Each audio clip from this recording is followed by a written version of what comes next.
আচ্ছা, ডকুমেন্ট আকারে ফাইলটা বানাইছি। এখানে যেহেতু বেশিরভাগ থিওরিটিক্যাল জিনিসই আছে, তাই একটু এই জন্য কোনো স্লাইড না বানিয়ে বিস্তারিত এখানে অনেক কিছুই আছে ডিটেলস আকারে। তো তাহলে শুরু করতেছি। টপিকটা হচ্ছে ডিজাইন ওয়েব সার্ভিস অথবা এপিআই। আমরা সার্ভিসকে এপিআই বলি। তো টপিক নাম দেখে বোঝা যাচ্ছে এটা স্পেসিফিক কোনো টেকনোলজি না, বা কোনো এটা একটা জাস্ট আমরা যে বিভিন্ন টেকনোলজিগুলো ইউজ করে যে ওয়েব সার্ভিস বা এপিআই গুলো বানাবো, সেগুলোর কিছু প্রোটোকল বা রুলস যেগুলো আমরা মেনটেন করলে বেস্ট একটা ভালো ওয়েব সার্ভিস বা এপিআই তৈরি করা যাবে। তো সেই বিষয়গুলো নিয়ে এখানে ডিসকাশন করা হবে ওইগুলোই। তো আমরা তাহলে শুরু করি। এখানে এই যে এই ওয়েবসাইটে এগুলো টপিক আছে, অনেক মনে হচ্ছে, কিন্তু বেশি সময় লাগবে না, বেশি মনে হইলেও। আচ্ছা, তাহলে আমরা দেখি এখানে এখানে আমরা প্রথমে দেখবো অ্যাপ্লিকেশনের একটা। আমরা যখন অ্যাপ্লিকেশন সফটওয়্যার আর্কিটেকচার করি, তখন সেটা কি কি ধরনের উপায়, মানে আর্কিটেকচারটা কিভাবে আমরা ডিজাইন করতে পারি একটা অ্যাপ্লিকেশনে। তো সেইটা আর্কিটেকচারটা হইতে পারে মনোলিথিক আর্কিটেকচার, অথবা সেটা মাইক্রো সার্ভিস আর্কিটেকচার হইতে পারে। এখানে কিন্তু একটা বিষয়, এখন কিন্তু এপিআই এর বিষয় কিন্তু এখনো আসেনি। ওয়েব সার্ভিস আমরা যেটা বলতেছি টপিক, ওয়েব সার্ভিস বা এপিআই, সে বিষয় কিন্তু আসেনি এখনো। আমরা জাস্ট এখনো ডিসকাস করছি আর্কিটেকচারটা নিয়ে। তো মনোলিথিক আর্কিটেকচারে কিরকম হয় আর্কিটেকচারটা? আসলে এখানে একটা সিঙ্গেল ইউনিট হিসেবে সব কম্পোনেন্ট গুলো একটা সিঙ্গেল ইউনিট হিসাবে থাকে। এটা টাইটলি কাপলড বলা হয় এই আর্কিটেকচারকেও। মানে কম্পোনেন্ট গুলো একটার সাথে আরেকটা মানে টাইটলি কাপলড, মানে ইন্ডিপেন্ডেন্ট থাকে, ডিপেন্ডেন্ট থাকে মনোলিথিক আর্কিটেকচার। যেমন যদি আমরা একটা এখানে দেখতে পাচ্ছি, যেমন এখানে বিজনেস লজিক বলি, যেটা আমরা মানে ব্যাকএন্ড পার্ট যেটা আমরা বলি, বা data access layer, user interface, আমরা দেখতে পাচ্ছি সম্পূর্ণটাই একটা সিঙ্গেল ইউনিট হিসেবে আছে। সিঙ্গেল ইউনিট হিসেবে টোটাল অ্যাপ্লিকেশনটা আছে। তো এটা একটা ট্র্যাডিশনাল অ্যাপ্রোচ, যেটা বলা যায় একটু ওল্ড ওয়ে, মানে আগে এটা প্রচুর ইউজ হইতো, এখনো হয় না যে তা না, এখনো এই ওয়েতে অ্যাপ্লিকেশন হয়, ডিজাইন করা হয়। তো যেটা বললাম যে all function manage and serve in one place. So একটা জায়গা থেকেই সব কিছু ম্যানেজ করা হয়। এটার তাদের ইনার আবার স্ট্রাকচার থাকে ভেতরে, সবকিছু একসাথে টাইটলি কাপল, মানে যে সব মানে জগা খিচুড়ি তা না, তাদের নিজেদের আরেকটি স্ট্রাকচার থাকে। যদি আমি এখানে যেমন আছে লারাভেল যে অ্যাপ্লিকেশন গুলো, যদি সেটার কথা ধরি, তো সেখানে আবার তাদের এটা একটা মনোলিথিক অ্যাপ্লিকেশন বলা যায়, কিন্তু তাদের ভেতরে আবার কি স্ট্রাকচার মেনটেন করা হয়। যেমন কন্ট্রোলারের পার্ট আছে আলাদা, ভিউয়ের পার্ট আছে আলাদা, মডেলস আলাদা। তো এই জন্য বলা হয়েছে সেগুলো সিঙ্গেল ইউনিট ঠিকই, কিন্তু একটা ইনার স্ট্রাকচার আছে তাদের। তো এটা যাই হোক মনোলিথিক অ্যাপ্লিকেশন। তো এখানে একটা আমি নীল একটু কালার ইয়েতে একটা লাইন লিখছি এখানে, it's component don't require an API to communicate. এই যে এপিআই এর কথা কিন্তু এখন আসলো না, এখন আমরা এপিআই এর ডিটেলসে যাব না। তো এখানে আমরা দেখতে পাচ্ছি এখানে বলতেছে যে কম্পোনেন্ট গুলো, আমি যে কম্পোনেন্টের কথা বললাম, যে কম্পোনেন্ট গুলো টাইটলি কাপলড হিসেবে থাকে, তো সেই কম্পোনেন্ট গুলো তাদের একে অপরের সাথে কমিউনিকেট করার জন্য এপিআই এর প্রয়োজন হয় না, এখানে এটা বলতেছে। বাট আচ্ছা, এমন আমি যে লারাভেল অ্যাপ্লিকেশনের কথা বললাম, যে ওখানে শুধু এটা মনোলিথিকই, যে একবারই সব টাইটলি কাপলড হিসেবে থাকে, ওখানে কোনো এপিআই এর প্রয়োজন না, আসলে এরকম না। মানে লারাভেল অ্যাপ্লিকেশনেও ওখানেও মাইক্রো সার্ভিসের পার্ট আছে, তো তাই ওটা আলাদা বিষয়। মানে আমি এটা জাস্ট ক্লিয়ার করলাম, কেউ বলতেও পারে যে আমি লারাভেল অ্যাপ্লিকেশনের কথা কেন নিয়ে আসলাম মনোলিথিকে, সেখানে তো মাইক্রো সার্ভিস আছে। হ্যাঁ, ওখানেও মাইক্রো সার্ভিসের পার্ট আছে, ওখানেও মাইক্রো সার্ভিস, সরি ওই ওয়েব সার্ভিস, ওয়েব এপিআই ওখানেও ইমপ্লিমেন্ট করা যায় ওখানে। তো এখানে বলতেছে যে কম্পোনেন্ট গুলোর মধ্যে এখন এপিআই প্রয়োজন হয় না কমিউনিকেট করার জন্য, কারণ কারণ ওটাই যে বললাম যে তারা আসলে টাইটলি কাপড় কম্পোনেন্ট গুলো একে অপরের সাথে এবং ডিপেন্ডেন্ট, এজন্য তাদের আসলে এপিআই প্রয়োজন হয় না কম্পোনেন্ট গুলো একে অপরের সাথে কমিউনিকেশনের জন্য।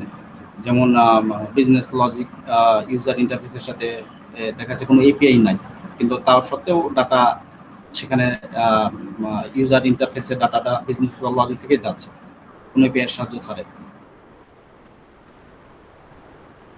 আচ্ছা, এবার আমরা একটু মনোলিথিক অ্যাপ্লিকেশনের অ্যাডভান্টেজ গুলো দেখব। তো মনোলিথিক আর্কিটেকচারটা আসলে ইমপ্লিমেন্টেশনটা ইজি হয় মাইক্রো সার্ভিসের চেয়ে আর্কিটেকচার ডিজাইনটা। মনোলিথিক অ্যাপস হায়ার পারফরমেন্স, এইখানে একটা পয়েন্ট আছে যে মনোলিথিক অ্যাপসগুলো হাই পারফরমেন্স হয়, কারণ ওই যে বললাম যে because they don't involve API for communication between components. তো একটা এপিআই কল করার সময় আমরা জানি যে কিছু সময় লাগে, ব্যান্ডউইথ খরচ হয় এবং একটা টাইম লাগে। এপিআই কল করলাম, সে রেসপন্স দিবে, আমি সে ডাটা পাবো, তারপর ডাটাটা আমি শো করব। কিন্তু প্রথমে বললাম যে মনোলিথিক অ্যাপ্লিকেশনে এপিআই প্রয়োজন হয় না কম্পোনেন্টগুলো কানেকশনের সময়, কমিউনিকেশনের সময়। সো এই জন্য এখানে বলতেছে যে মনোলিথিক অ্যাপ্লিকেশনগুলো হাই পারফরমেন্স। তারপরে এখানে যেহেতু সিঙ্গেল ইউনিট বললাম, সো এখানে কিছু ডিবাগিং সহজ হয়, এখানে তাদের টেস্টিং ডিবাগিং এই বিষয়গুলো একটু সহজ হয়। আর এটা কি ডিপ্লয়মেন্ট, এটা একটা ইম্পর্টেন্ট মানে মাইক্রো সার্ভিস আর মনোলিথিক অ্যাপ আর্কিটেকচারে যে ডিপ্লয়মেন্ট এই বিষয়টা ইম্পর্টেন্ট। যে ডিপ্লয়মেন্ট একটু মনোলিথিক অ্যাপ্লিকেশন ইজি হয়, কারণ বললাম যে সব কম্পোনেন্টগুলো একসাথে থাকে, আমাদের আলাদাভাবে কোনো কম্পোনেন্ট, যেমন যদি একটা আমরা মাইক্রো সার্ভিসের কথা চিন্তা করি যে আচ্ছা মাইক্রো সার্ভিস আসতেছি পরে, তো যেহেতু কম্পোনেন্টগুলো একসাথে থাকে, সো আমাদের একবার একটা ডিপ্লয়মেন্ট রেডি করে দিলেই সেটা কাজে যায়, আলাদা কোনো কম্পোনেন্ট মেনটেন করার প্রয়োজন হয় না যে আমার এই একটা সার্ভিস এখানে আছে, একটা ওইখানে, এভাবে আলাদা আলাদা কোনো কম্পোনেন্ট থাকে না, সব একসাথে থাকে। সো ডিপ্লয়মেন্ট এক্ষেত্রে ইজি হয়। তো মনোলিথিক অ্যাপ্লিকেশনের কিছু ড্রব্যাকও আছে। তো ড্রব্যাকগুলো যে বললাম যে টাইটলি কাপড় আসলে ওগুলো থাকে, এখানে স্কেলিংটা একটু কঠিন হয়। দেখা যাচ্ছে কি আমি একটা কোনো বিজনেস লজিকে চেঞ্জ আনবো, দেখা যাচ্ছে সেটা টাইটলি কাপড় থাকার কারণে দেখা যাচ্ছে অন্য জায়গায় ইফেক্টটা করতে পারে, এরকম কিছু প্রবলেম আছে। আবার দেখা যাচ্ছে কি আমার যদি একটা আমি চেঞ্জ আনলাম একটা বিজনেস লজিকে, যেমন আমি ইউজার ম্যানেজমেন্টের চেঞ্জ আনলাম, তো দেখা যাচ্ছে কি ওখানে কোনো ফল্ট হইলো আমাদের এবং আমি সেটা ডিপ্লয় দিয়ে দিলাম। তো কি হলো, ওই ফল্টের জন্য পুরো অ্যাপ্লিকেশনটাই মানে ইন্টার সিস্টেমটাই ডাউন হয়ে যাবে। আমার ওই একটা খালি ইউজার, আমার প্রবলেম ছিল কিন্তু ইউজার ম্যানেজমেন্টের। যেমন আমরা যদি একটা ই কমার্স ওয়েবসাইট চিন্তা করি, সেখানে দেখা যাচ্ছে ইউজার ম্যানেজমেন্ট থাকে, ওখানে প্রোডাক্টস থাকে, কার্ডস, তো এরকম আলাদা আলাদা কম্পোনেন্ট থাকতে পারে। কিন্তু দেখা যাচ্ছে কি যদি আমার একটা কম্পোনেন্ট আমি চেঞ্জ আনি এবং ডিপ্লয় দিলাম, ওটার জন্য ওখানে কোনো প্রবলেম থাকলে পুরো অ্যাপ্লিকেশনটাই ডাউন হয়ে যেতে পারে। তো এইসব ড্রব্যাকের কথা চিন্তা করে মাইক্রো সার্ভিস আর্কিটেকচারটা পরবর্তীতে আসছে, এখন যেটা অনেক পপুলার একটা আর্কিটেকচার। এটা কিন্তু আসলে আমরা কিন্তু এখন আর্কিটেকচারে আছি, এপিআই এখনো যায় নাই। তো এবার মাইক্রো সার্ভিস আর্কিটেকচারটা কি তাহলে দেখি। তো মাইক্রো সার্ভিস আর্কিটেকচার এখানে উপরে যে ডিসকাশন করলাম ওখানেই কিছু হিন্টস পেয়ে যাওয়ার কথা, যে ওখানে দেখা যাচ্ছে কি আমরা সব কম্পোনেন্টগুলো একসাথে রাখতেছি, কিন্তু মাইক্রো সার্ভিস আর্কিটেকচারের জিনিসটা কি হয় যে বিজনেস লজিকগুলোকে লাইট ওয়েট মানে ছোট ছোট পার্টে ভাগ করে আলাদা আলাদা অ্যাপ্লিকেশন তৈরি করা হয়। সো যেমন আমরা ই কমার্স ওয়েবসাইট যদি ধরি, তাহলে ওখানে ইউজার ম্যানেজমেন্টের পার্টের জন্য দেখা যাচ্ছে টোটালি একটা আলাদা একটা সার্ভিস। তারপরে প্রোডাক্টসের জন্য প্রোডাক্টটা মেনটেনের জন্য দেখা যাচ্ছে ওটা একটা আলাদা সার্ভিস।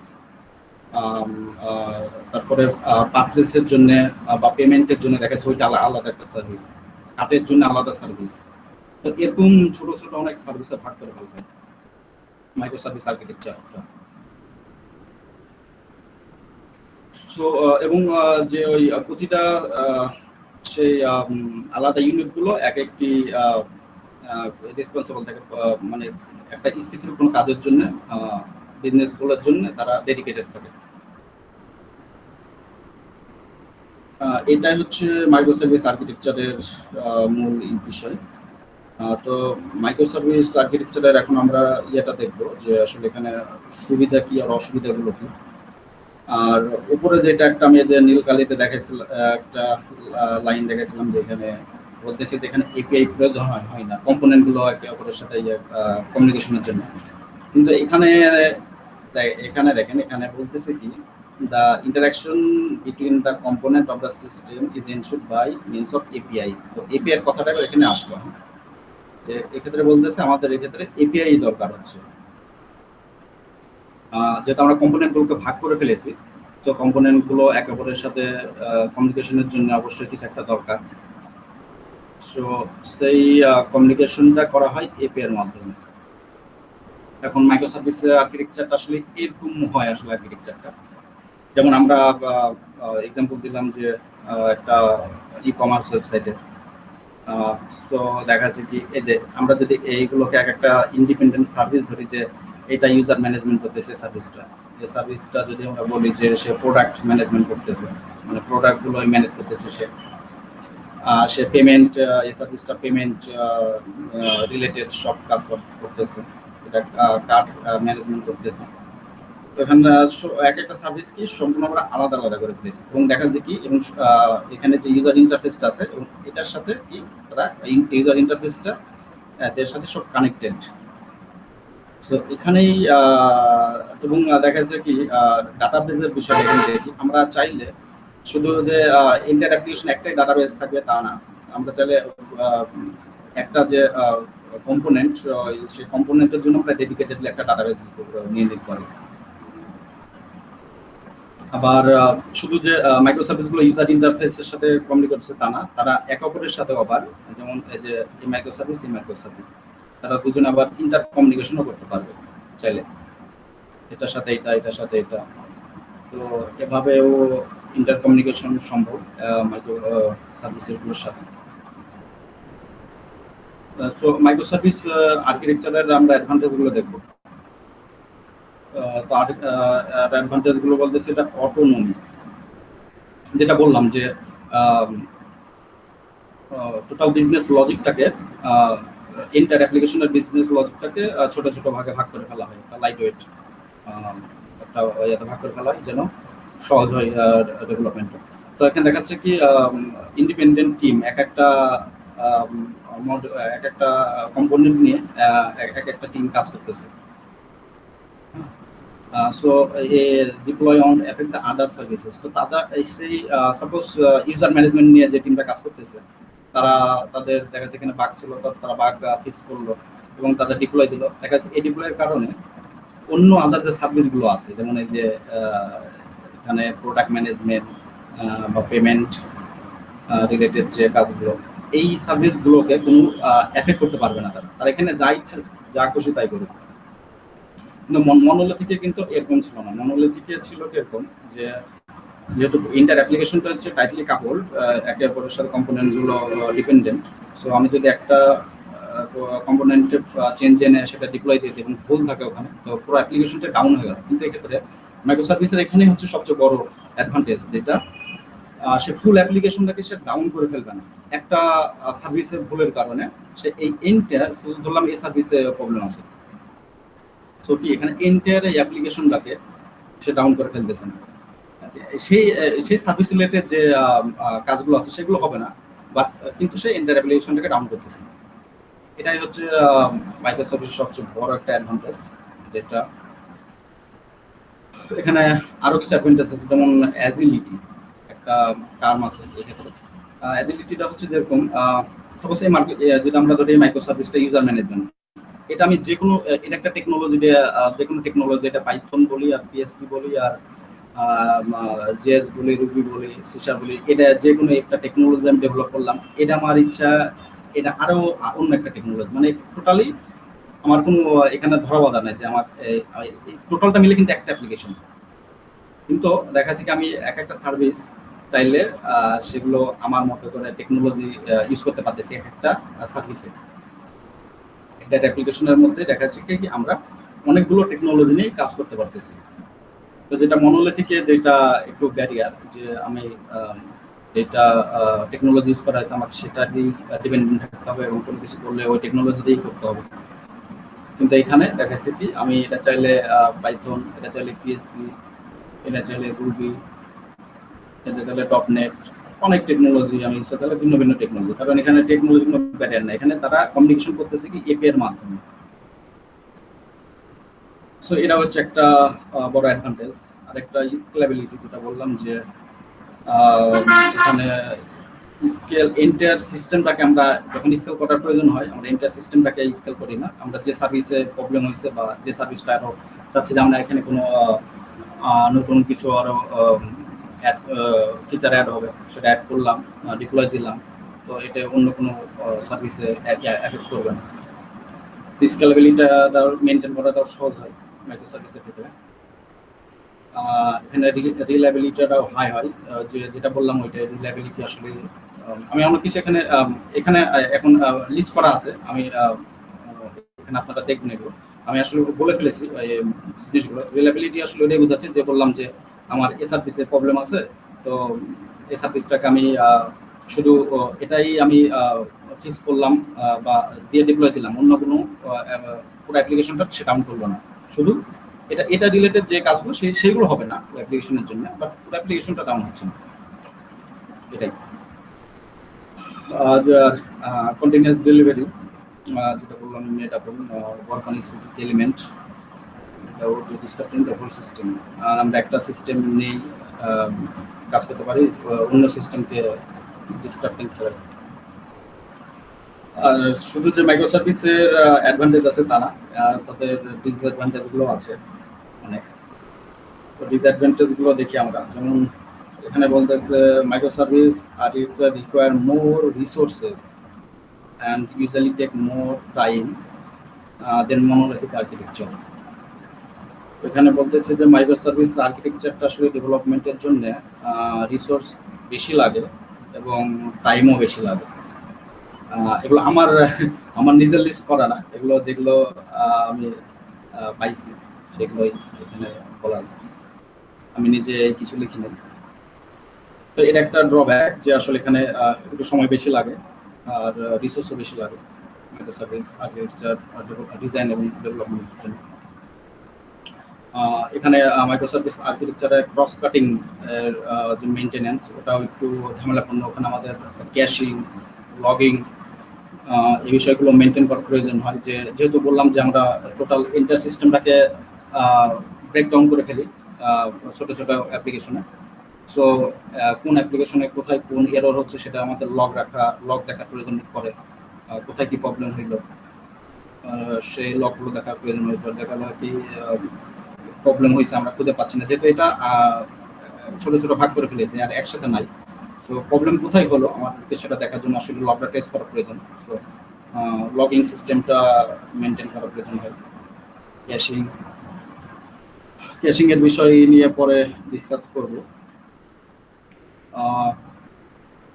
এখানে আরেকটা বলতেছে ড্রব্যাক, এখানে কমপ্লেক্স ডিপ্লয়মেন্ট, যেটা আমরা মনোলিথিকে দেখলাম যে ডিপ্লয়মেন্টটা হচ্ছে একটু সহজ হচ্ছে এন্টার সিস্টেমটা একটা টাইটলি কাপল থাকার কারণে এবং সিঙ্গেল ইউনিট হওয়ার কারণে। বাট এইখানে ডিপ্লয়মেন্টটা একটু কমপ্লেক্স হয় মাইক্রো সার্ভিসের ক্ষেত্রে, কারণ আমি আর্কিটেকচারে আমরা দেখতেছি যে ইন্টার অ্যাপ্লিকেশনটা অনেকগুলো সার্ভিস মিলে করি। তো এলিমেন্ট আমরা ডিপ্লয়মেন্টটা দেখা যাচ্ছে কি মেনটেন করা একটু কঠিন হয়ে যায় এবং একটা সার্ভিসের সাথে আরেকটা সার্ভিসের যে ইন্টারাকশন আছে এগুলো মেনটেন করার প্রয়োজন হয়। এখানে আরেকটা ড্রব্যাক বলতেছে স্ট্রাকচারটা একটু কমপ্লেক্স হয়, more difficult testing and regular testing. So monolithic যেটা সিঙ্গেল ইউনিট হওয়ার কারণে যে আমরা টেস্টিং বা ডিবাগিংটা সহজে করতে পারি, এখানে বলতেছে একটু টেস্টিং বা ডিবাগিং বিষয়টা একটু কমপ্লেক্স হয়। তো গেল তো আমরা এখানে আর্কিটেকচার দেখলাম যে একটা সফটওয়্যার ডেভেলপমেন্টের জন্য দুইটা আর্কিটেকচার দেখলাম, মনোলিথিক আর্কিটেকচার আর মাইক্রো সার্ভিস আর্কিটেকচার। তো আমরা কিন্তু দেখলাম যে মাইক্রো সার্ভিস আর্কিটেকচার আমাদের এপিআই প্রয়োজন হচ্ছে ইন্টার কম্পোনেন্টগুলোর মধ্যে কমিউনিকেশনের জন্য।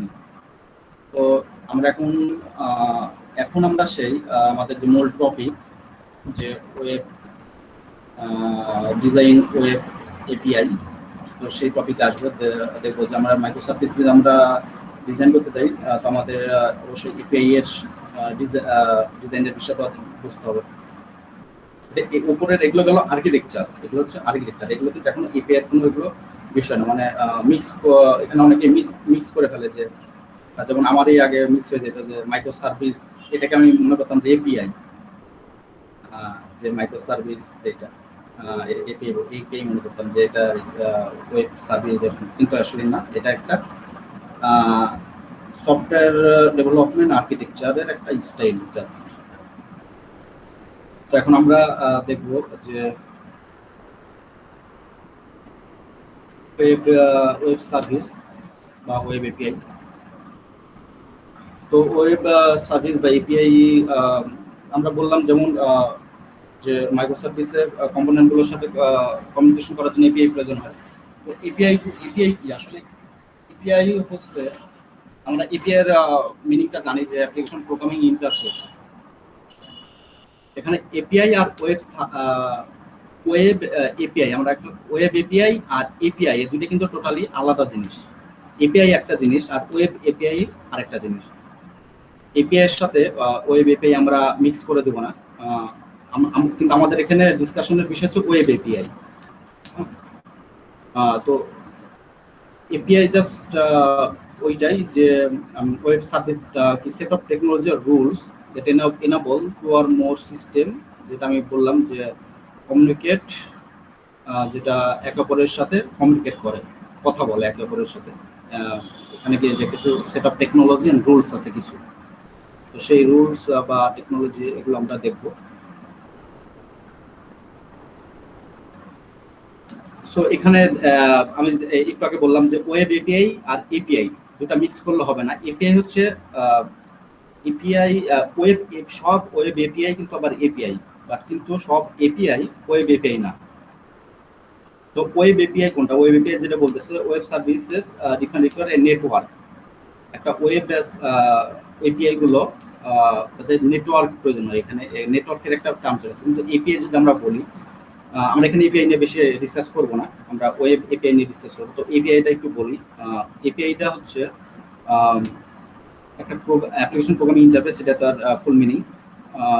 এখানে এপিআই কিন্তু যেমন ওয়েব এপিআই বলতে আমরা যেটা বোঝাচ্ছি যে আমাদের সেটা একটা এন্ড পয়েন্ট থাকবে, সেই এন্ড পয়েন্টটা আমরা হিট করব, ডাটা পাবো, এটাকে আমরা ওয়েব সার্ভিস বলতেছি। কিন্তু আসলে এটা একটা এপিআই আসলে। আর এপিআই আরো অনেক কিছু এপিআই হতে পারে, যেমন এপিআই শুধু ওয়েব ইন্টারনেটে কমিউনিকেশনের জন্য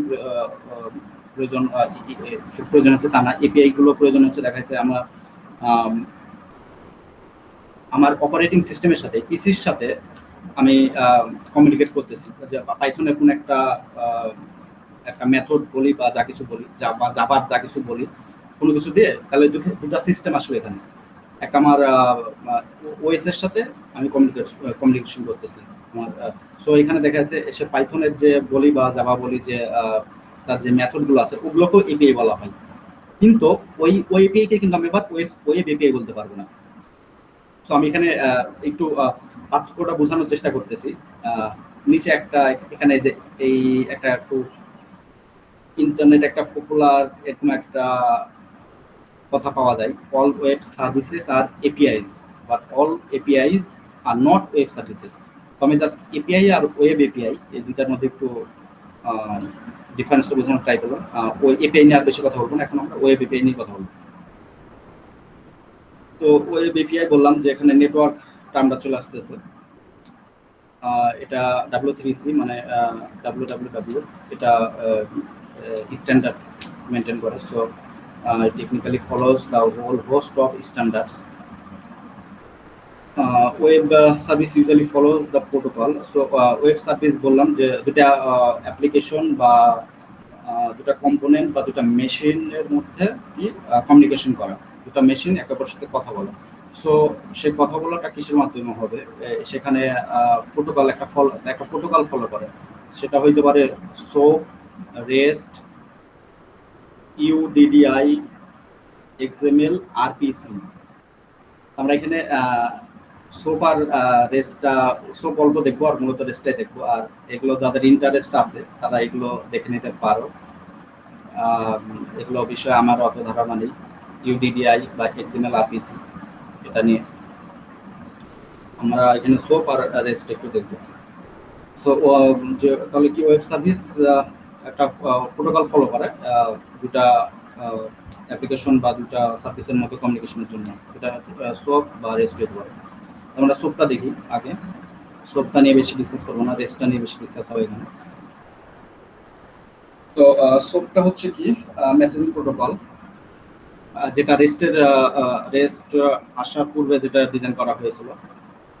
এখানে একটাই এক্সএমএল ডাটা, যেটা one and only option.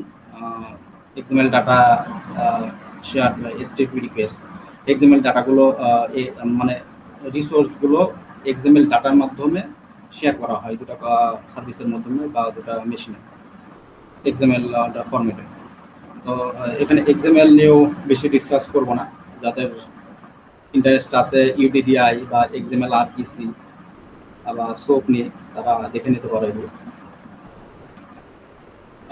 The main idea behind the Spring Soap to ensure the program built different platform, যেটা XML, যেটা আমরা ডিফারেন্ট প্ল্যাটফর্ম বা প্ল্যাটফর্ম ইন্ডিপেন্ডেন্ট বা ল্যাঙ্গুয়েজ ইন্ডিপেন্ডেন্ট, টেকনোলজি ইন্ডিপেন্ডেন্ট। আমরা যেটা যে একটা টেকনোলজিতে ডিজাইন করলাম এবং সেটা অন্য টেকনোলজিতে সেটা ইউজ করা যাবে, এরকম এটা বুঝতে, যেটা আমার রেস্টেও হয় একই জিনিসটা। তো সোপের ফুল মিনিং ছিল হচ্ছে সিম্পল অবজেক্ট অ্যাক্সেস প্রোটোকল। তো সোপ নিয়ে অল্প একটু ডিসকাশন ছিল এইটুকুই, আর সোপ নিয়ে বেশি আমরা বলবো না। আর আমরা মূলত ওয়েব সার্ভিসটা রেস্টে কিভাবে ডিজাইন করি বা রেস্টের প্রোটোকল বা রেস্টের নিয়ম কানুনগুলো, এগুলো এখন আমরা দেখব। তো রেস্ট যেটা সোপের পরে আসলো, রেস্ট এখন বেশ পপুলার একটা আর্কিটেকচার ওয়েব সার্ভিস ডিজাইনের জন্য। এখন পপুলার বলতে মোস্টলি এখন রেস্টই ইউজ করা হয় প্রায় সব জায়গায়। তো রেস্ট কি হচ্ছে? রেস্ট একটা architectural pattern. REST stand for representational state transfer, এটা একটা প্রোটোকল। তো এগুলো আমরা দেখবো যে স্টেট ট্রান্সফার বা স্টেটলেস, এই বিষয়গুলো আরো আমরা দেখবো নিচে।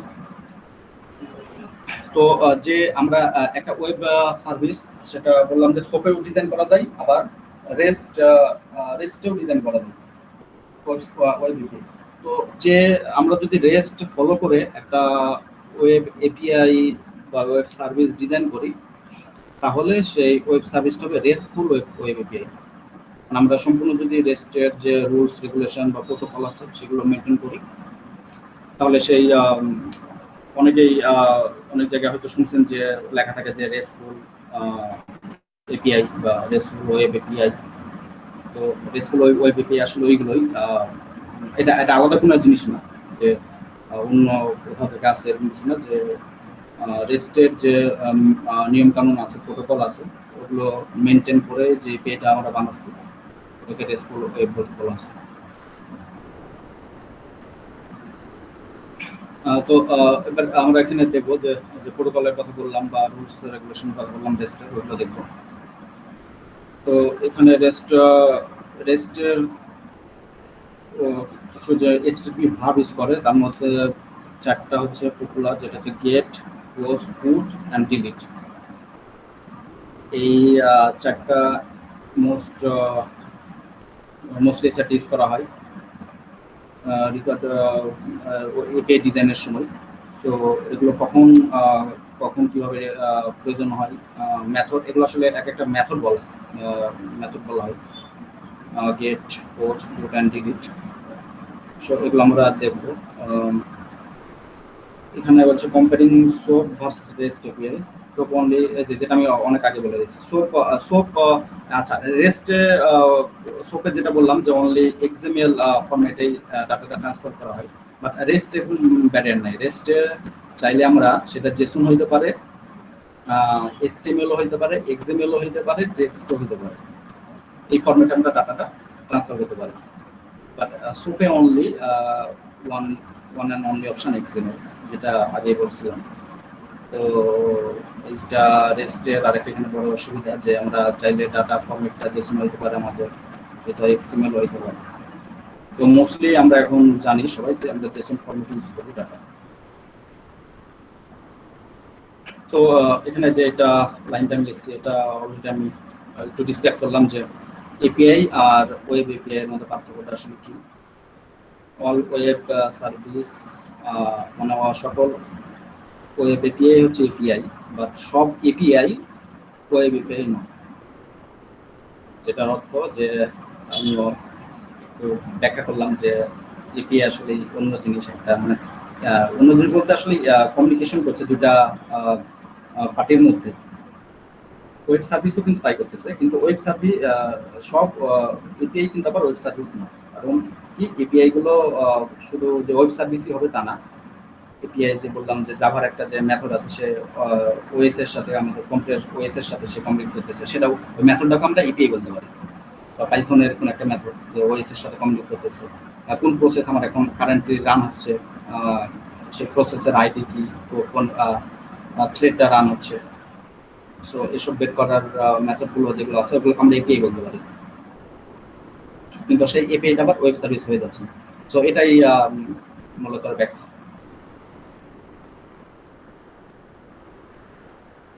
এখন আমরা রেস্টের কিছু আর্কিটেকচারাল কনস্ট্যান্ট এন্ড কিছু প্রোটোকল দেখব রেস্টের, যেগুলো বললাম যে একটা ওয়েব সার্ভিস যদি রেস্টফুল হতে হয় তাহলে আমাদের সেটা টোটালি রেস্টের মানে রেস্টের যে প্রোটোকলগুলো আছে ওইগুলো টোটালি মেনটেন করতে হবে, তবে আমরা একটা ওয়েব এপিআইকেই রেস্টফুল ওয়েব এপিআই বলতে পারবো। আচ্ছা, তো এতদূর ডিসকাস করা হইলো।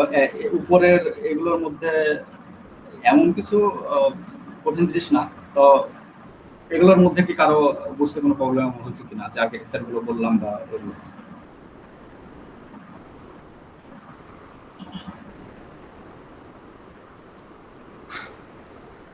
না, আমার দিক থেকে কোশ্চেন নেই।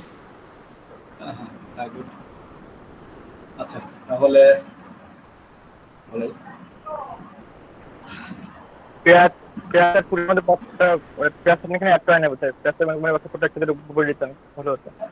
হ্যাঁ, মাহির বুঝতে পারি না, একটু জোরে বলো। আপনি যে গেট, পোস্ট আর ডিলিট আর পুট নিয়ে কথা বলছেন আর কি, পেয়ার আর পুটের মধ্যে পার্থক্যটা নিয়ে একটু বলতেন। হ্যাঁ, ওটা হিউজ। আরো হ্যাঁ, এখন আমরা ওই যে রেস্টেই প্রবেশ করতে যাচ্ছি, ওই হিউজ। আর কোনো হিউজ বলতে ভয় পাওয়ার কিছু না, মানে সবই সহজ জিনিস, মোটামুটি আমরা আসলে জানি। কিন্তু দেখো, আমরা ফার্স্ট পেজ কমপ্লিট করছি, কিন্তু অর্ধেক টাইমে আমাদের অর্ধেকের একটু বেশি টাইম শেষ হয়ে গেছে। হ্যাঁ, এগুলো টাইমটা একটু এগুলো বেশি সময় লাগবে না এখন, যে ওই যে বেশি সময় লাগবে না আশা করতেছি, দেখি। সো রেস্টফুল বললাম যে একটা ওয়েব সার্ভিস রেস্টফুল হইতে গেলে আমাদেরকে অবশ্যই রেস্টের যে প্রোটোকলগুলো আছে সেটা মেনটেন করতে হবে। সো আমরা প্রোটোকলগুলো এখন দেখবো যে একটা ওয়েব এপিআই কে আমরা কিভাবে রেস্টফুল করতে পারি।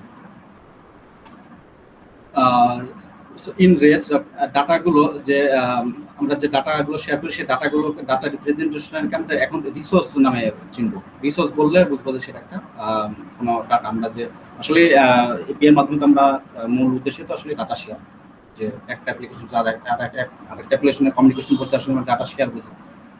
So all about data.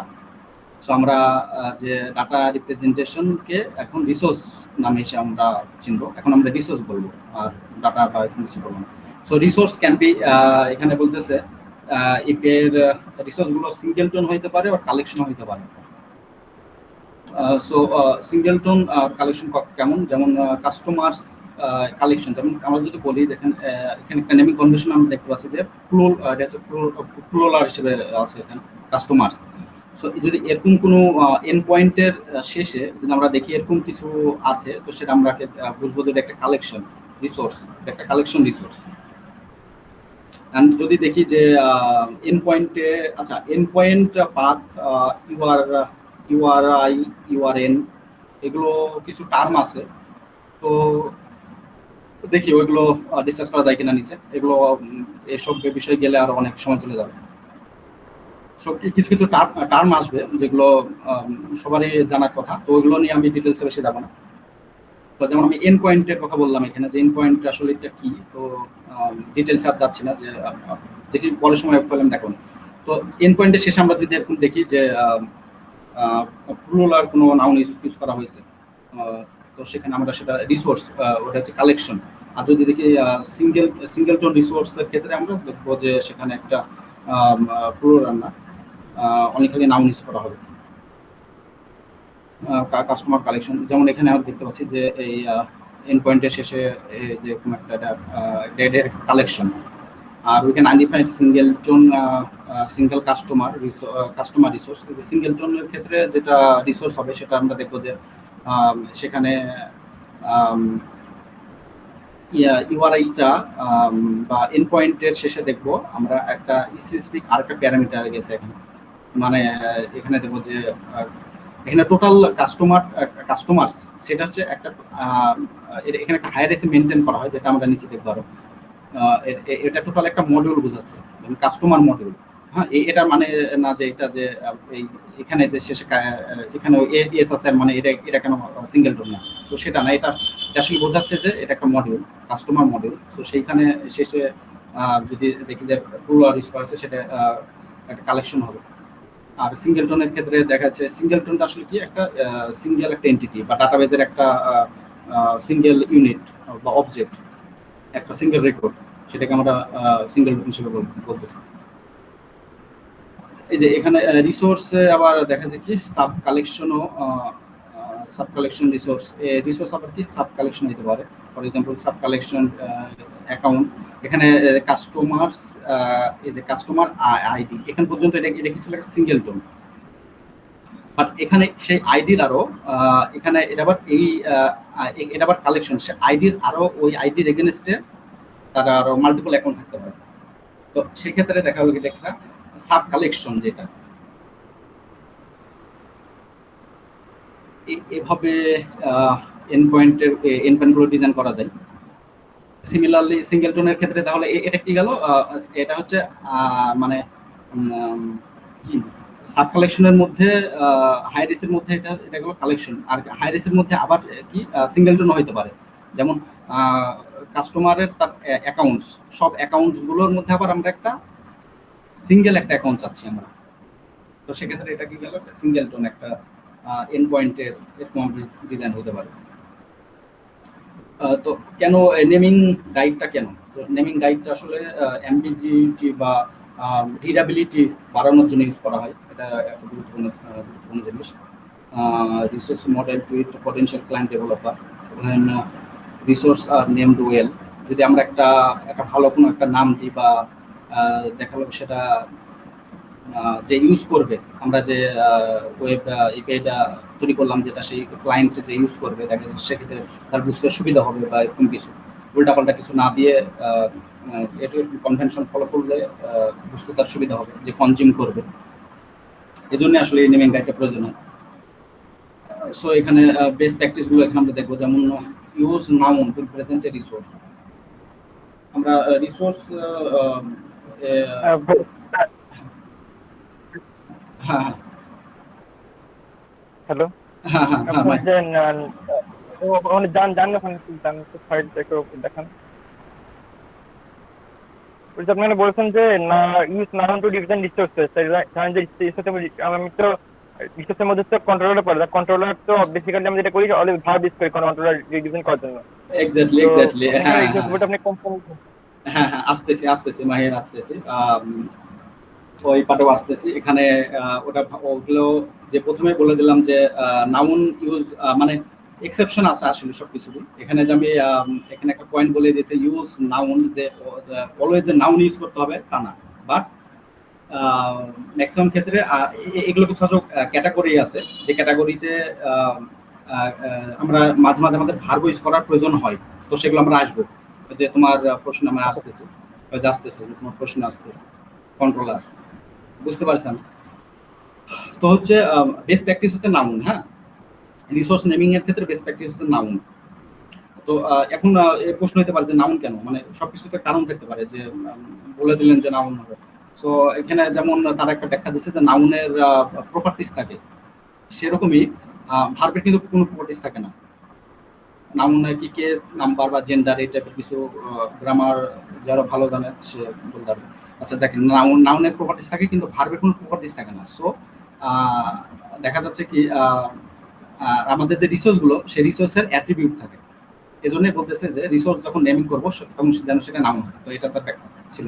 আচ্ছা যাই হোক, এখানে কিছু এক্সাম্পল আছে, যে এরকম রিসোর্সের ইউজার্স, এগুলো দেখা যায় কি সবগুলোই নাউন আছে, কোনো এখানে ভার্ব ইউজ করা নেই।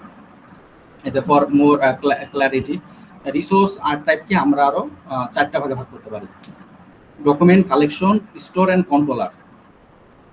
সো মাহিরের একটা অনেকদিন আগে একটা প্রশ্ন ছিল যে আমরা কোন এন্ড পয়েন্ট দেখে বুঝবো যে সেটা কন্ট্রোলার না সেটা স্টোর না সেটা ডকুমেন্ট নাকি। তো এখান থেকে অ্যান্সারটা পাওয়া যাবে দেখে নিচে। সো আমরা রিসোর্স আর টাইপকে আমরা 4টা ক্যাটাগরিতে আরো ভাগ করে ফেলতে পারি। সেই 4টা দেখি। Into one type naming convention correctly. আরো মানে এর উদ্দেশ্য কি, আমরা জানো নেমিং কনভেনশন গুলো যখন করবো 4টা টাইপে ভাগ করার উদ্দেশ্য হচ্ছে আমরা যখন ওয়েব সার্ভিসটা ডিজাইন করব, তো যখন এন্ড পয়েন্টের নেমিং কনভেনশনটা আসবে আমরা যেন সেটা কারেক্টলি ভাবে যেন ডিস্টিংগাইজ করতে পারি, যে না হ্যাঁ এটা স্টোর হবে, এটা কালেকশন হবে, এটা ডকুমেন্ট হবে, এরকম যেন আমরা ডিস্টিংগাইজ করতে পারি এবং সেই অনুযায়ী যেন নেমটা করতে পারি। এই জন্য 4টা আরো ভাগে ভাগ করা। সো ডকুমেন্ট অলরেডি আমি বলে ফেলেছি, যেরকম যে সিঙ্গেল একটা অবজেক্ট যেটা সিঙ্গুলার সেটাকে আসলে ডকুমেন্ট বলা হচ্ছে। যেমন বললাম users slash user ID. So একটা কালেকশনের মধ্য থেকে আমি একটা ইউজারকে যখন নিচ্ছি, তো সেই ওই যে রিসোর্সটা সেটা একটা ডকুমেন্ট, ওই রেসপন্সটাকে আমরা বলতে পারি এটা একটা ডকুমেন্ট। এক্ষেত্রে সিঙ্গুলার নাম ইউজ করা হয়। যেমন এই যে রিসোর্স, এই যে কালেকশন, ইউজার একটা কালেকশন, সেখান থেকে আমরা কি ইউজার আইডিতে ইউজারের একটা অনলি ওয়ান এন্টিটি নিচ্ছি আমরা। তেমনি ইউজারের মধ্যে থেকে যদি অ্যাডমিন নিই, অ্যাডমিন তো একটাই হইতে পারে। সো ধরলাম আমরা এখানে একটা আছে, অ্যাডমিন আরও হইতে পারে। এই কেসে আমরা যদি একটা নিই, তাহলে সেই ইউজার কালেকশন থেকে অ্যাডমিন কে, তো সেক্ষেত্রে এরকম যে রেসপন্স আসবে সেটা হবে একটা ডকুমেন্ট। কালেকশনের বিষয়ে যদি আসে, কালেকশন অলরেডি ডিসক্রাইব করে ফেলেছি আমি। যেমন যে বললাম যে এখানে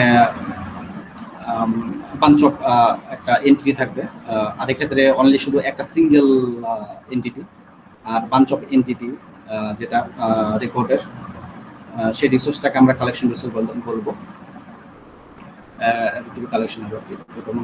তো কালেকশনের ক্ষেত্রে নেমিং করার সময় আমরা প্লুরাল ইউজ করবো। নেমিং কালেকশন রিসোর্স, এগুলো প্লুরাল, এটা অলরেডি আমরা ডিসকাস করে ফেলেছি, সো এখানে গেছি এটা হবে। আচ্ছা স্টোরটা দেখি। আচ্ছা এখানে আরেকটা বিষয় আছে, collection resource is a server manage directory or resources. Client মানে যে এপিআই ইউজ করতে, সে চাইলে সেখানে নিউ রিসোর্স সেই কালেকশনে অ্যাড করতে পারে। হ্যাঁ, এটা টোটালি ডিপেন্ড করতেছে সার্ভার ম্যানেজ, এটা আসলে সার্ভার ম্যানেজ করবে। এখানে ক্লায়েন্টের হাতটা এখানে কম থাকতেছে। এটা ক্লায়েন্ট, এটা স্টোর যখন আমি ডিসকাস করবো তখন এটা বোঝা যাবে আসলে কোনটা স্টোর আর কোনটা কালেকশন। দুটারই কিন্তু নেমিং কনভেনশনে কিন্তু প্লুরাল ইউজ করতে হয়, যে এটা কিন্তু প্লুরাল, আবার স্টোরের কিন্তু প্লুরাল। তাহলে আমরা বুঝবো কিভাবে যে কোনটা স্টোর আর কোনটা কালেকশন? এরকম একটা কোশ্চেন ছিল মাহিরের। সো কালেকশনের ক্ষেত্রে যেটা বললাম যে অবশ্যই সেখানে বাঞ্চ অফ এন্টিটি হইতে হবে, এরকম হলে আমরা কালেকশন করতে হবে। কালেকশনের মধ্যে আবার এখানে ভাগ হয়ে গেল কি, সেখানে স্টোর আবার চলে আসতেছে। তো কালেকশনের ক্ষেত্রে যেটা কি server manage directory of resource, যে রিসোর্সটা আছে ওটা একটা সার্ভারের ম্যানেজ থাকবে, মানে সার্ভারের কন্ট্রোল থাকবে ওখানে। হ্যাঁ, ক্লায়েন্ট চাইলে সেই কালেকশনে কোনো একটা রিসোর্স অ্যাড করতে পারবে, এরকম অ্যাড করতে পারবে। তাও ডিপেন্ড করবে এগুলো যে সেই কালেকশনটার বিহেভিয়ার উপর, সে কালেকশন অ্যাড করতে দিবে কি দিবে না, এরকম কিছু বিহেভিয়ার উপর।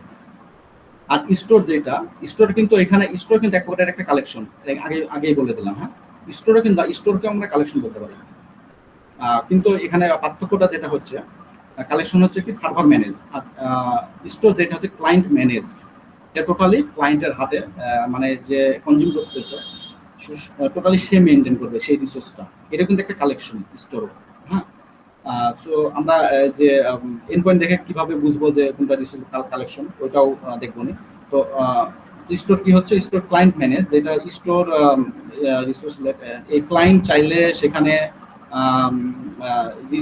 সেই রিসোর্সে ডাটা অ্যাড করতে পারে, চাইলে সেখান থেকে ডাটা নিতে পারে, ডিলিটও করতে পারে সেই কালেকশন থেকে। এটারও নেমিং কনভেনশন, এটাও যেহেতু বললাম যে এটা একটা কালেকশন, সো অবশ্যই ওই দিক থেকে বোঝা যাবে যে এটারও নেমিং কনভেনশন, নেমিং করার সময় সেটা ফুল রোল আউট করতে হবে। সো এখানে যদি আমরা দেখি একটা ইউজার কালেকশন, তার একটা ইউজার মানে সেখানে একটা ইউজার, সে তার প্লে লিস্টের ইনফরমেশন চাচ্ছে, অথবা সে যেমন আমার মাল্টিপল অ্যাকাউন্ট আছে, ইউজার তো টোটাল একটা কালেকশন, তার মধ্যে আমি একটা কালেকশন। আমার আবার সেখানে আমার একটা আইডি দিয়ে আবার আমার সেখানে একটা মাল্টিপল অ্যাকাউন্ট আছে, আমি চাইলে সেই অ্যাকাউন্ট থেকে একটা অ্যাকাউন্ট আপডেট করছি বা ডিলিট করতেছি, বা আরও অ্যাকাউন্ট যদি অ্যাপ্লিকেশন এরকম থাকে যে আরও অ্যাড করা যাবে, আমি আরও অ্যাড করতেছি। সো এই ক্ষেত্রে এটা একটা স্টোর হবে। বা এটা কিন্তু বললাম যে আমার অ্যাকাউন্টের আমার ইউজারের মধ্যে আমার অ্যাকাউন্টগুলো, কিন্তু যদি এরকম হয় যে ইউজার্স এ পর্যন্ত হয়, মানে কি এখানে কিন্তু আমি চাইলেই আমি সেটা যে বললাম যে স্টোরে কি বলতেছে, এপিআই ক্লায়েন্ট পুট রিসোর্স, সে চাইলে একটা অ্যাড করতে পারতেছে, সেখান থেকে ডাটা নিতে পারতেছে এবং ডিলিটও করতে পারতেছে। কিন্তু ইউজার্স যদি আমরা একটা কালেকশন ধরি, তো সেখানে কিন্তু কখনোই আমাকে ডিলিট করতে দেবে না, এরকম আমি ডিলিট করতে পারবো না। ইউজার লিস্ট থেকে র্যান্ডমলি আমি ডিলিট করে দেবো সে কালেকশন থেকে, এরকম হবে না। আমি চাইলে ইউজার্স আমার যে অ্যাকাউন্ট আছে সেই অ্যাকাউন্ট থেকে, সেটা একটা কালেকশন অ্যাকাউন্ট, সেই অ্যাকাউন্ট আমি চাইলে অ্যাড করতেছি, অ্যাকাউন্ট ডিলিট করতেছি, তাহলে সেক্ষেত্রে সেইটা হবে একটা স্টোর। তাহলে স্টোরের ইয়েটা হবে দেখুন যে এরকম যে ইউজার আইডি আর অ্যাকাউন্টস, মানে আমার আইডির কয়টা অ্যাকাউন্ট আছে আমি সেটা দেখতে চাচ্ছি, বা ডিলিট করতে চাচ্ছি, বা সেখানে আপডেট করতে চাচ্ছি, তো এক্ষেত্রে সেটা হবে স্টোর। আর এটাও কিন্তু একটা কালেকশন, স্টোর কিন্তু কালেকশন।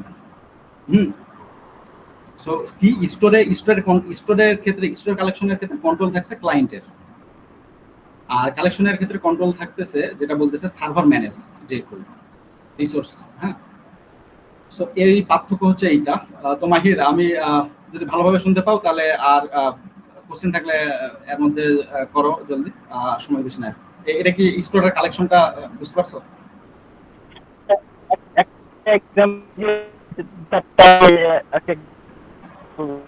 আচ্ছা, এক্সাম্পল। হ্যাঁ, এক্সাম্পল যেমন এক্সাম্পল দেখো, এক্সাম্পল যদি আমি বলি,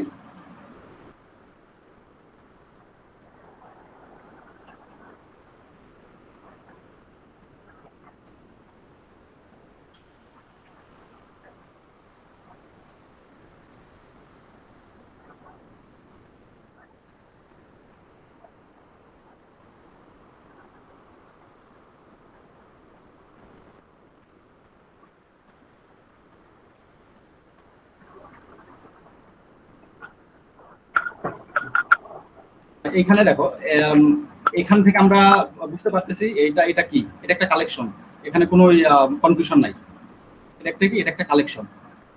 কিন্তু আর আর কালেকশন কি, কালেকশন হচ্ছে সার্ভার ম্যানেজ, মানে সেখানে ক্লায়েন্ট চাইলেই সেখান থেকে কোনো বা ক্লায়েন্ট চাইলে সেখানে অ্যাড করতে পারবে, তাও সেটা ডিপেন্ড করতেছে সেই কালেকশনের বিহেভিয়ার উপরে।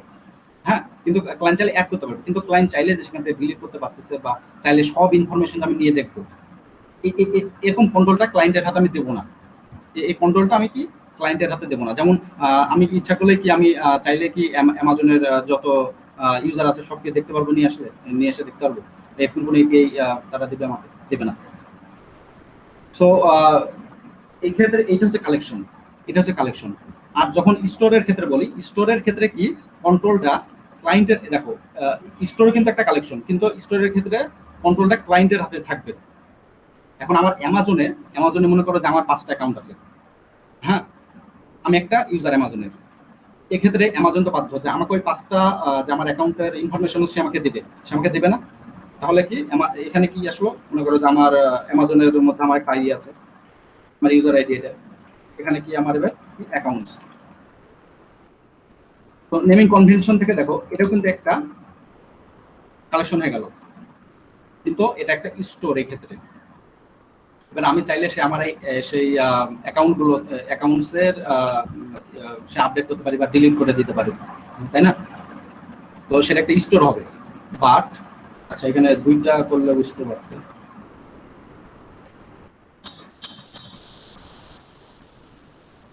আগের মতো থাকুক।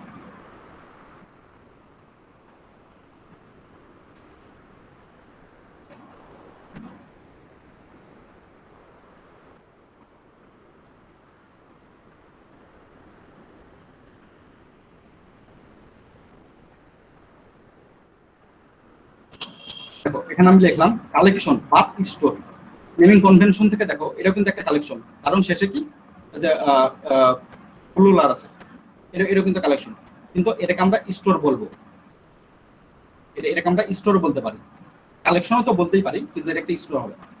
এবং সেখানে আমি সেই আমার এই যে অল অ্যাকাউন্টস আছে, সে আমার নিজের অ্যাকাউন্টে তো আমি সেই অবশ্যই অ্যামাজন আমাকে সেটা বলবে যে তুমি এখান থেকে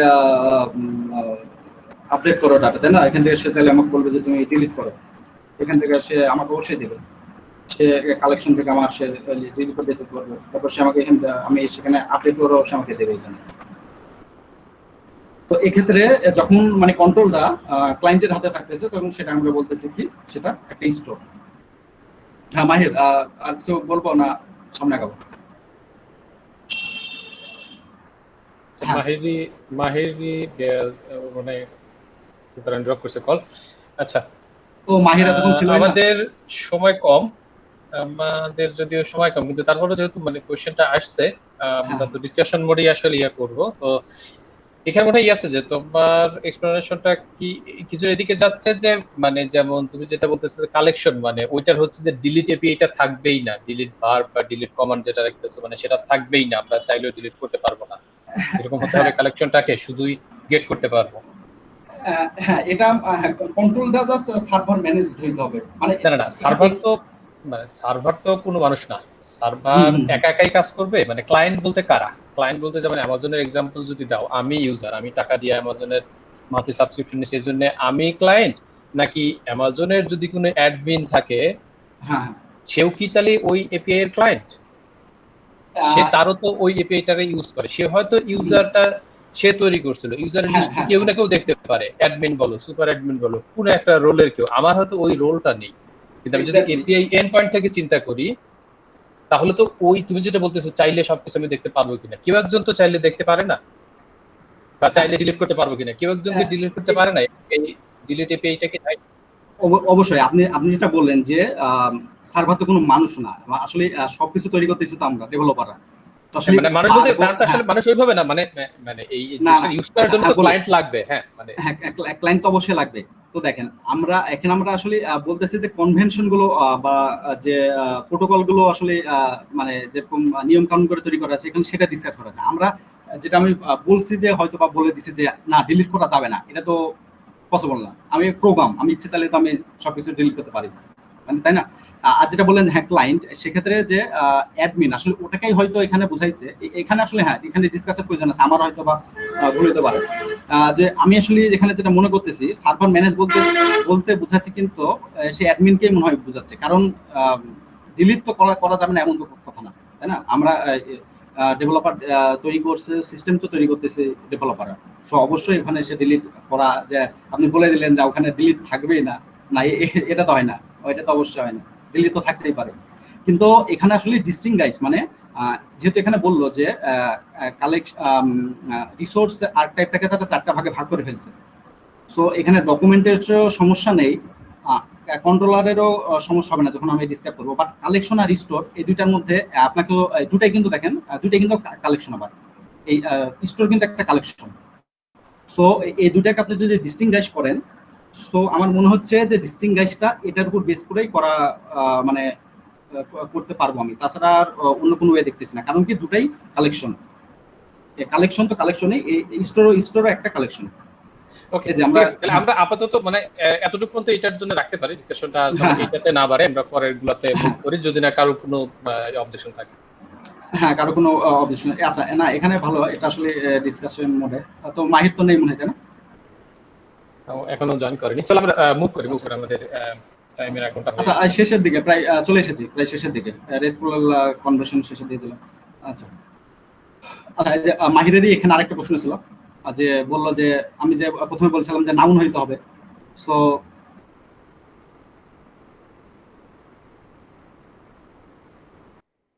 ভার্বের বিষয়টা আসতেছে এখানে কন্ট্রোলার।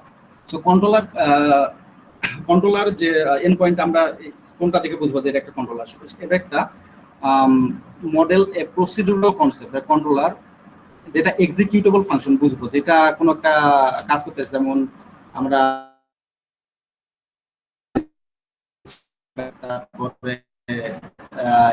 সংটা প্লে করো, এর আগে কিন্তু বললাম, এর আগে কিন্তু আমি বলে নাউন ইউজ করতে হবে, কিন্তু এখন এখানে এসে দেখছি আবার ভার্বও আছে, প্লেও কিন্তু একটা ভার্ব।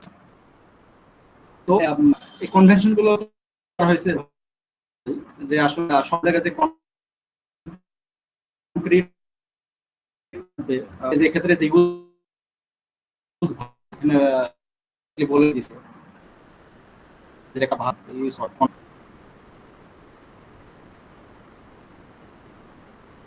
তাহলে আমরা বুঝবো সেটা একটা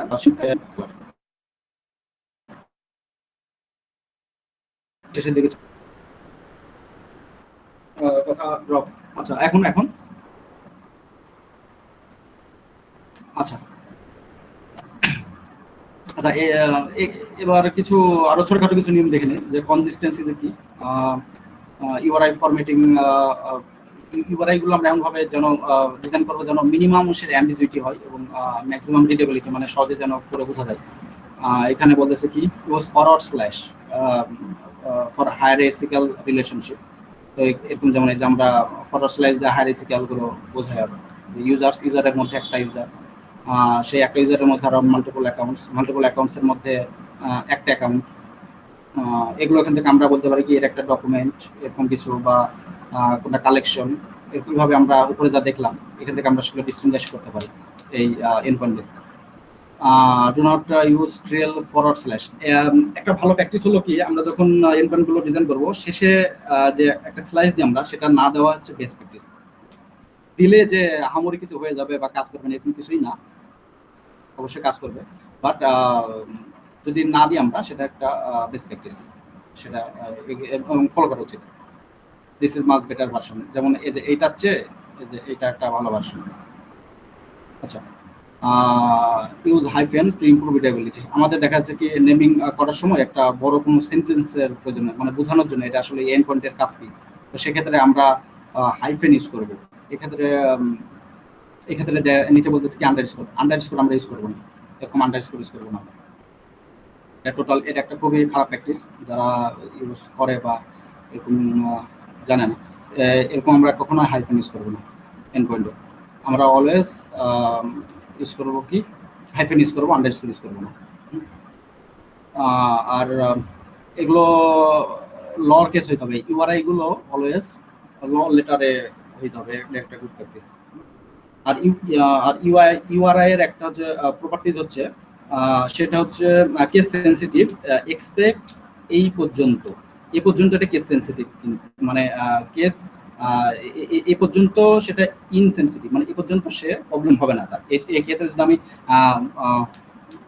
যে বড় হাতের অক্ষর বা ছোট হাতের অক্ষর বলি, এক্ষেত্রে কিন্তু সে কেস ইনসেনসিটিভ, বাট এই পর্যন্ত সেনসিটিভ। এই যে এই পর্যন্ত সেনসিটিভ, যেমন এটা আর এই যে এটা কিন্তু সেম, সে সেম সেম হিসেবে ট্রিট করবে ইউআরআই, তার যে প্রপার্টি আছে।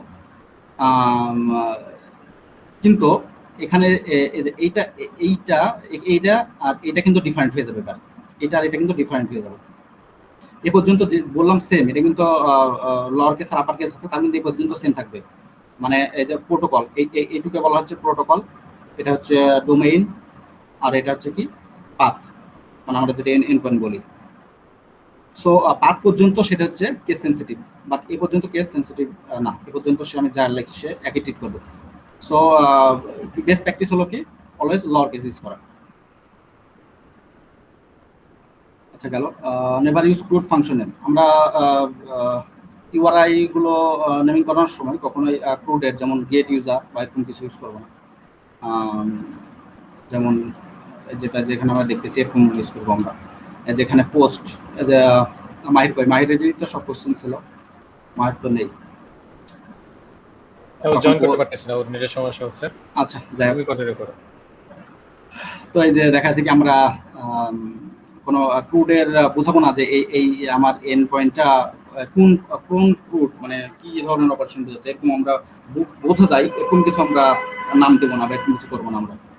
তো ক্রুড ফাংশনগুলো যেন নাম বোঝা, যেমন এখানে ইউজার্স পোস্ট, এই যে মেথডটা, এটার মাধ্যমে কি আমরা বোঝাচ্ছি এই কালেকশনে ইউজার একটা কালেকশন, আমরা আগে সব কিছু দেখে এসেছি। সো এই কালেকশনে একটা কি ইউজ করো, একটা কি করো, অ্যাড করো, ইউজার অ্যাড করো পোস্ট, আমরা বোঝাচ্ছি যে এটা। তারপরে এই কালেকশন থেকে কি গেট করার সময় ইউজার দিতে হবে, এখানে মনে হয় একটু ভুল হয়েছে, ইউজার আইডি দিতে হবে, না গেট এটা একটা কালেকশন সব কিছু। আচ্ছা গেট ইউজার্স, তো এটা একটা কি কালেকশন, গেট সব একটা এই কালেকশনে যত ইউজার আছে সবগুলো নিয়ে আসে। আবার আরেকটা গেট কি ইউজার আইডি, অনলি খালি একটা ডকুমেন্ট, এটা একটা ডকুমেন্ট, মানে কি একটা ডকুমেন্ট রিসোর্স নিয়ে আসে, একটা ডকুমেন্ট রিসোর্স চাওয়া হচ্ছে। আপডেট পুট, মানে এই কালেকশনের ইউজার কালেকশনে এই আইডিটা আপডেট করার জন্য, আর এই কালেকশন থেকে এই আইডিটা ডিলিট করা, এই সেই মেথডগুলোর কাজ এগুলো। কোয়েরি কম্পোনেন্ট, আচ্ছা ফিল্টারের ক্ষেত্রে এখানে একটা বিষয় আছে। ফিল্টারের ক্ষেত্রে আমরা দেখি যে কিছু কিছু জায়গায় যে আমরা ইউজ করি বডি, যেমন আমরা একটা এন্ডপয়েন্ট এক্সপোজ করলাম, সেটা একটা পুট, আমরা সেটা মানে মেথড দিলাম পুট, দেখি সেখানে আমরা বলতেছি কি একটা বডি ধরাই দিলাম যে এই এই কম্পোনেন্টগুলো ফিল্টার করো, মানে এই কালেকশন থেকে একটা, আসলে ফিল্টার বলতে আমরা কি বুঝি, যেটা কোনো বেজের উপর কোনো কন্ডিশনের উপর বেস করে আমরা একটা কালেকশন করি। সো সেটা হচ্ছে ফিল্টার। তো আমরা কি করি একটা বডি ধরাই দিই, সেটা একটা পুট মেথড দিয়ে বডি ধরাই দিই। আসলে এটা ভালো ওয়ে না, আমরা গেট ইউজ করবো যখন ইয়া করবো ফিল্টারের ক্ষেত্রে, এবং আমরা কি করবো কোনো বডি না, আমরা কোয়েরি প্যারাম ইউজ করবো যদি। এবং দেখা যাচ্ছে কি আমরা এক্ষেত্রে আমরা এপিআই একটাই থাকবে আমাদের, যে ফিল্টারের ক্ষেত্রে আমাদের অনেক অনেক রকম ফিল্টার আসতে পারে, কিন্তু আমরা সে মাল্টিপল এপিআই এক্সপোজ না করে আমরা একটা এপিআই এক্সপোজ করবো, এবং সেখানে সেটা জাস্ট বেস করবে কিসের উপরে, কোয়েরি প্যারামের উপরে। আমরা বডি ফিল্টারের ক্ষেত্রে web service web API design করার সময় বডি না দিয়ে যেগুলো ফিল্টার এপিআই গুলো, ওগুলো আমরা চেষ্টা করবো কোয়েরি দিয়ে ফিল্টার করার, এবং অবশ্যই সেটা গেট হবে। যেমন এখানে এই এন্ড পয়েন্টটা সে প্রোডাক্টের নাম দিয়ে দিচ্ছি আমি, টেলিভিশন, এটা একটা কোয়েরি। ব্র্যান্ড কি, আমরা এটা একটা ব্র্যান্ড বলে দিলাম, প্রাইস ল হাই, এত থেকে এত প্রাইস, শর্ট বাই, এছাড়া আমরা এরকম আরো অনেক দিতে পারি, এবং সেগুলো আমরা ব্যাকএন্ডে সেটা আমরা লজিক লিখতে পারি যে কোন অ্যাট্রিবিউট থাকলে কোনটা হবে কোনটা হবে না। সো মাল্টিপল, এটার উদ্দেশ্য যে ফিল্টারের জন্য আমরা যেহেতু অনেক এখানে ক্রাইটেরিয়া থাকতে পারে ফিল্টারের, সো মাল্টিপল এপি এক্সপোজ না করে একটাই করব, এবং সেটা আমরা কোয়েরি ইউজ করব, বডি না। আচ্ছা রেস্ট এপিআই ডিজাইনের আরো একটা ভালো একটা বেস্ট প্র্যাকটিস কি এরর হ্যান্ডেলিং করা, যে আসলে ক্লায়েন্ট যেন বুঝতে পারে যে আসলে কোনটা কি ধরনের প্রবলেম হইল। যেমন এর ক্ষেত্রে আর অত ডিটেলসে যাচ্ছে না। যেমন এখানে কিছু এরর কোড আছে, পুরান ডেট 401, যে মানে যে ধরনের এরর হয় সেই অনুযায়ী আমরা এক্স্যাক্ট কোডগুলো ইউজ করবো, মানে উল্টাপাল্টা কোনো কিছু না, এক্স্যাক্ট মানে যে কনজিউমার যেন বুঝতে পারে হ্যাঁ এইটার জন্য প্রবলেম হয়েছে, এরকম কিছু এখানে বোঝাচ্ছে। আচ্ছা, রেস্টফুল এপিআই ডিজাইনের আরেকটা ভালো পার্সপেক্টিভ হচ্ছে কি ক্যাশিং করা। সো এটা নিয়ে আমার প্র্যাকটিক্যাল একটা সেশন যদি সামনে পারি তাহলে করবো, আমার ইচ্ছা আছে, ওটা আমি করবো না। সো আমরা কীভাবে ক্যাশ করতে পারি, ক্যাশ আসলে এটা খুব একটা ইম্পর্টেন্ট জিনিস পারফরমেন্স ইমপ্রুভ করার জন্য। এপিআই বারবার আমি ডাটাবেজে হিট না করে দেখা যাচ্ছে যে এপিআইগুলো হচ্ছে আমার খুবই মানে ফ্রিকুয়েন্টলি কল হয়, এরকম কিছু আমরা ওয়েব এপিআইগুলো আইডেন্টিফাই করে সেগুলো আমরা ক্যাশিং সার্ভিস অ্যাড করতে পারি। সো বারবার ডাটাবেজে না যে কোয়েরি না করে সে আমাকে ক্যাশিং থাকলে ক্যাশিং থাকে, এক্ষেত্রে অনেক মেনটেন্স আছে, ক্যাশ ইনভ্যালিড করতে হয়, এক্ষেত্রে অনেক কিছুই আছে। এগুলো আসলে এক একটা টপিক, এগুলো যে আমি সংক্ষেপে বলে যাচ্ছি, এগুলো আসলে এক একটা টপিক। যেমন ক্যাশিং করা, সিকিউরিটি মেনটেন করা, এগুলো আসলে এক একটা আরও বড় টপিক। তো যাই হোক, ভার্সন মেনটেন করা। সো এপিআই এর একটা আমরা চাইবো যে যেমন এপিআই ভার্সন আমরা চাইলে যে একটা অন্য একটা ভার্সনে চলে গেলাম, তো সেটা পুরাতন ভার্সনটা যেন ইউজ করতে পারে, যেমন ক্লায়েন্টরা যেন এখনো সবাই একসাথে শিফট না করাই, যে আস্তে আস্তে শিফট করাচ্ছে ক্লায়েন্টদেরকে, মানে এপিআই যে কনজিউম করতেছে, যে এখন V1 আছে ভার্সন, আমরা V1 ডেভেলপ করলাম, তো এখনো তো সাথে সাথে তো V1 আমরা ডাউন করে দেবো না। সো এই জন্য হচ্ছে ভার্সনিংটা মেনটেন করা উচিত, এটাই। আর আরো ছিল অনেক অনেক বিষয় আছে আসলে এখানে। তো যাই হোক, এগুলোই আমি এতটুকু ডকুমেন্ট করতে পারছি, আরো অ্যাড করলে আরো করা যায় এখানে। হ্যাঁ, শেষ মোটামুটি 6টা-11টা বেজে 6টা-11টা বেজেছে, অনেক সময় গেছে।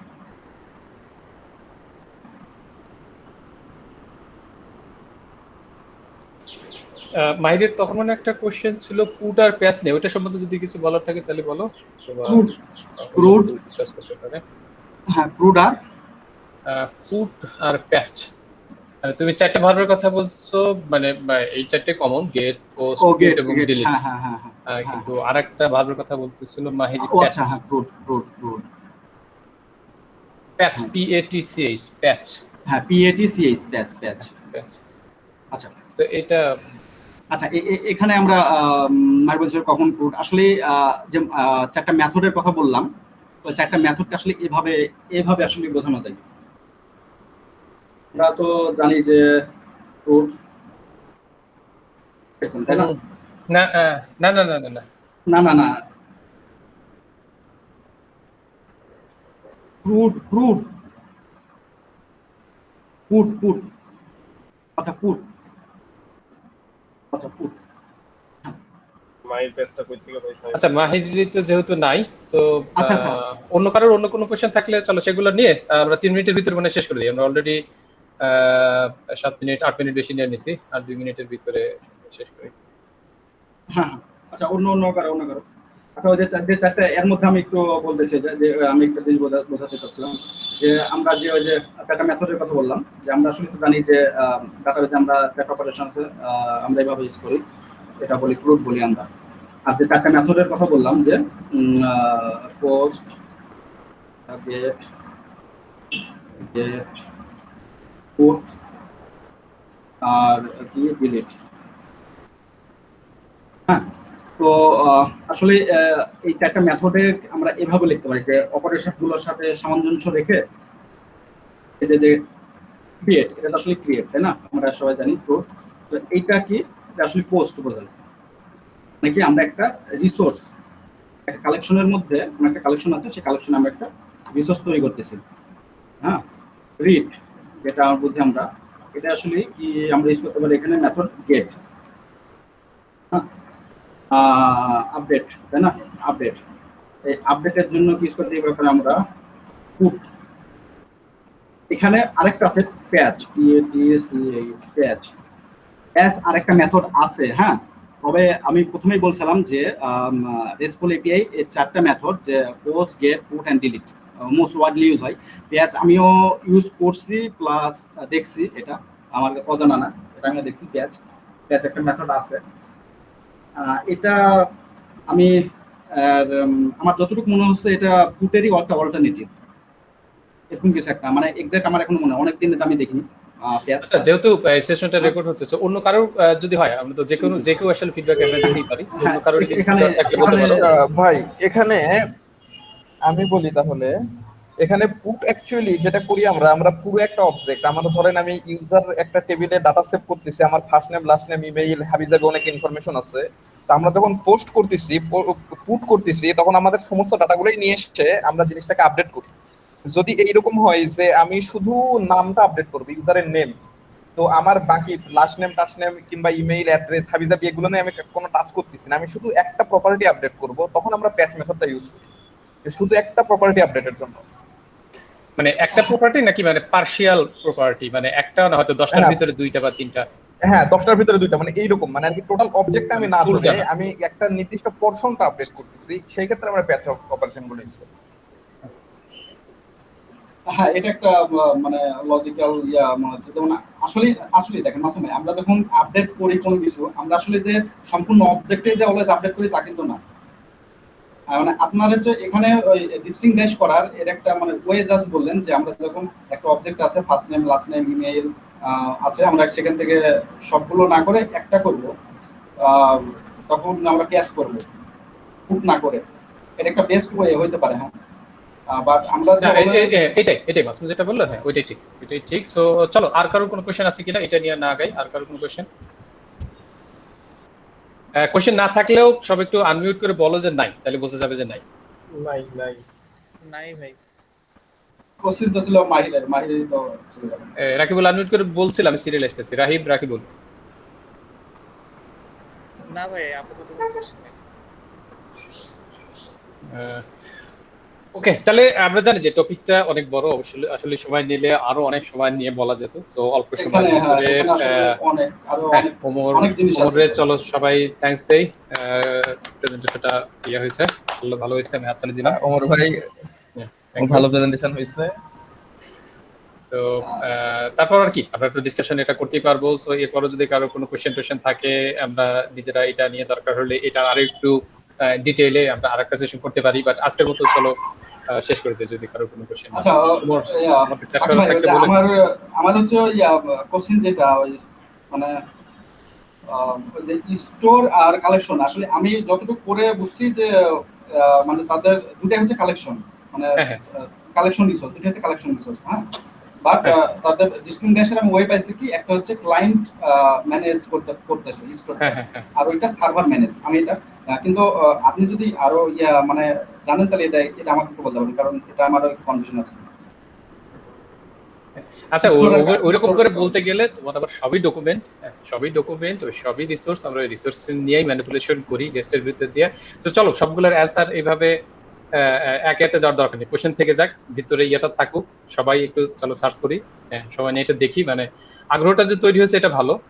তো এটা নিয়ে আর একটু ডিগ করি।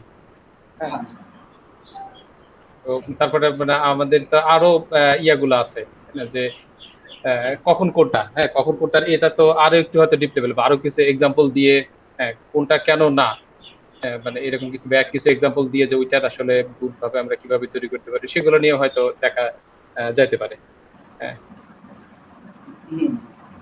সেটাই আসলে যেমন বললাম যে আসলে এক একটা এখানে এই ওয়েব ইপিআই ডিজাইন বা সার্ভিস ডিজাইন বলি, এখানে এক একটা টপিক আসলে এক একটা আবার ইন্ডিভিজুয়াল টপিক। যেমন বললাম ক্যাশিং এখানে আছে, তারপর সিকিউরিটি, এগুলো আসলে এগুলোর ভেতরে ঢুকতে গেলে তো আবার এক একটা।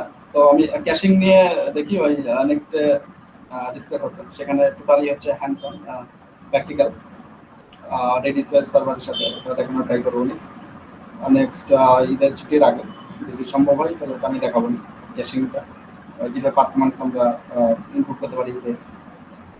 ওটা টোটালি প্র্যাকটিক্যাল হবে, ওটা বেশি সময় লাগবে না বলতে, এটা তো মনে করেছিলাম যে সময় লাগবে না, কাটানোর সময় লাগবে। হ্যাঁ ওইটাই। সো নেক্সট টাইমে আর কি যারা প্রেজেন্টেশন দিও তোমরা নিজেরা একটুখানি কাইন্ড অফ প্র্যাকটিস করে নিও যে আসলে কিরকম কোন টপিকসে স্লাইড করো আর ডকুমেন্ট করো, যেটাই করো নিজেরা একটুখানি অ্যানালাইসিস করো যে কোনটাতে কিরকম সময় দিলে তুমি ঠিক মতো শেষ করতে পারবা।